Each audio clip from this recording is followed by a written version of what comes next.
좋은 아침입니다. 오늘 주시는 하나님의 말씀은 느헤미야 2장 1절에서 6절 말씀입니다. 아닥사스다 왕 20년 니스안 월에 왕의 앞에 술이 있기로 내가 들어 왕에게 드렸는데 이전에는 내가 왕의 앞에서 수색이 없었더니 왕이 내게 이르시되 네가 병이 없거늘 어찌하여 얼굴에 수색이 있느냐? 이는 필연 내 마음에 근심이 있음이로다. 그때에 내가 크게 두려워하여 왕께 대답하되 왕은 만세수를 하옵소서. 나의 열조의 묘실 있는 성읍이 이제까지 황무하고 성문이 소화되었사오니 내가 어찌 얼굴에 수색이 없사오리이까?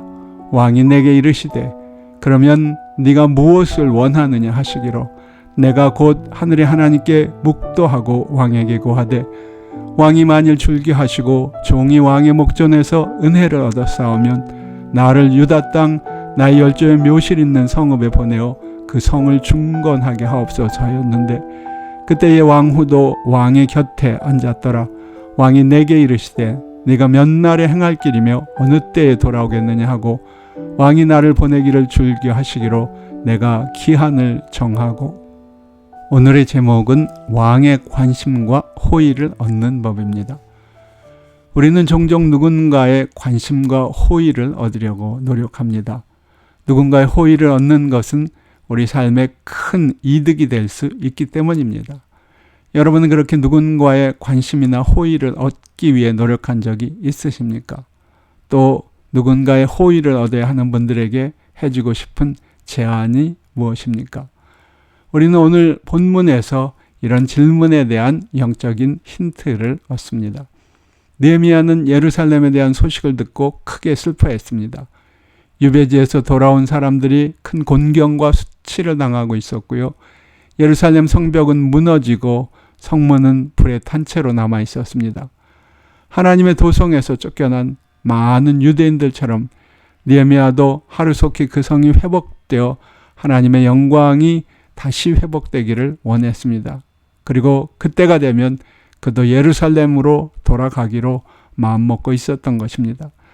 그러나 그가 들은 소식은 그런 희망을 송두리째 빼앗아가는 것이었습니다. 그러나 그는 희망을 버릴 수 없었습니다.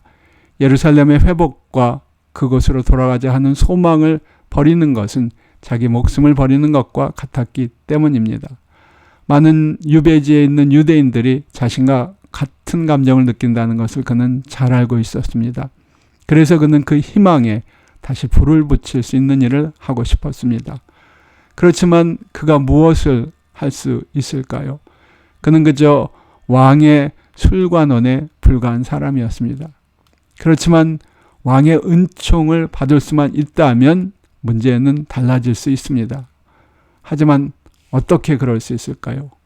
왕은 자신의 안전에 대해 매우 민감한 사람이었습니다. 왕이 먼저 허락하거나 요청하지 않는 한 아무도 왕에게 먼저 다가가거나 말을 건넬 수 없습니다. 설사 왕에게 말을 건다고 해도 왕이 호의를 베푼다는 보장도 없었습니다. 그렇다면 오늘 말씀에서 본 것처럼 왕이 느헤미야에게 호의를 베풀게 된 이유는 어디에 있었을까요? 정답은 하나님이 왕의 마음을 움직였고 느헤미야의 기도가 하나님의 마음을 움직였기 때문입니다. 하나님은 느헤미야가 하나님 나라의 회복을 갈망하는 소원과 그리고 절망적인 현실 앞에서 애통하는 기도를 들으셨습니다. 그리고 그 기도에 응답하시기 위해 왕에게 느헤미야에게 호의를 베풀 마음을 주셨습니다. 또 하나님은 느헤미야의 기도를 들으시고 왕이 네가 원하는 것이 무엇이냐고 물었을 때 느헤미야가 합당한 대답을 할 수 있도록 해주셨습니다.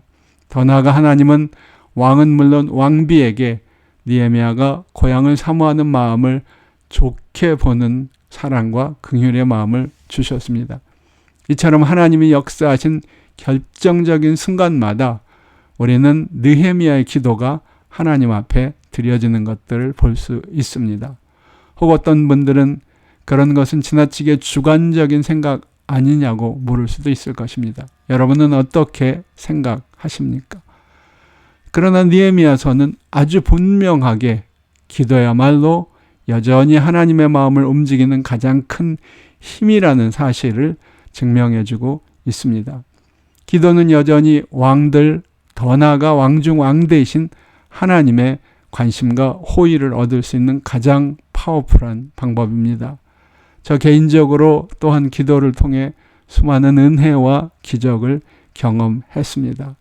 느헤미야의 기도를 들어주시고 또한 저와 같은 연약한 자의 기도를 들어주신 하나님께서 여러분의 기도를 외면하실 이유가 있을까요? 물론 없습니다. 하나님은 어제나 오늘이나 영원토록 누구에게나 동일하신 분이시기 때문입니다.